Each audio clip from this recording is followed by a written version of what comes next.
قراره با این ماشین پشت سرم بریم به یکی از ترسناکترین جاهای دنیا. راستی این ماشین از پدر بزرگم به من به ارث رسیده. بزن بریم. Tell me, Mr. P. Equals MC squared. It's a special period of relativity. Now I'll begin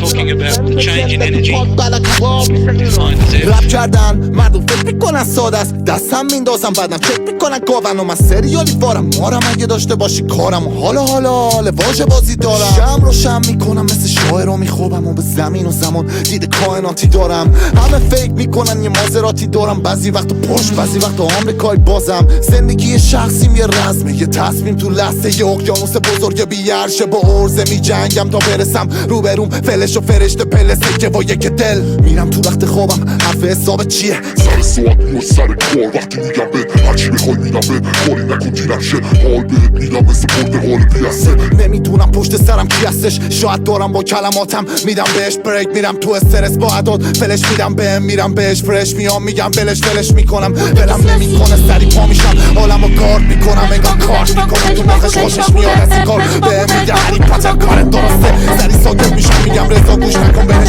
رو نده تو لحظه تبدیل میشه فرشته. یه جور نور میشه که تسلیم کنی بهش. هی جز خودت تو رو به بالا بس نمیکنه کسی، هر چقدر پیک میزنی مست نمیکنه رفیق. رو مختن دو شیفت نوع صبح. وای بالاخره رسیدم به همون جایی ترسناک.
بابا باریکلا.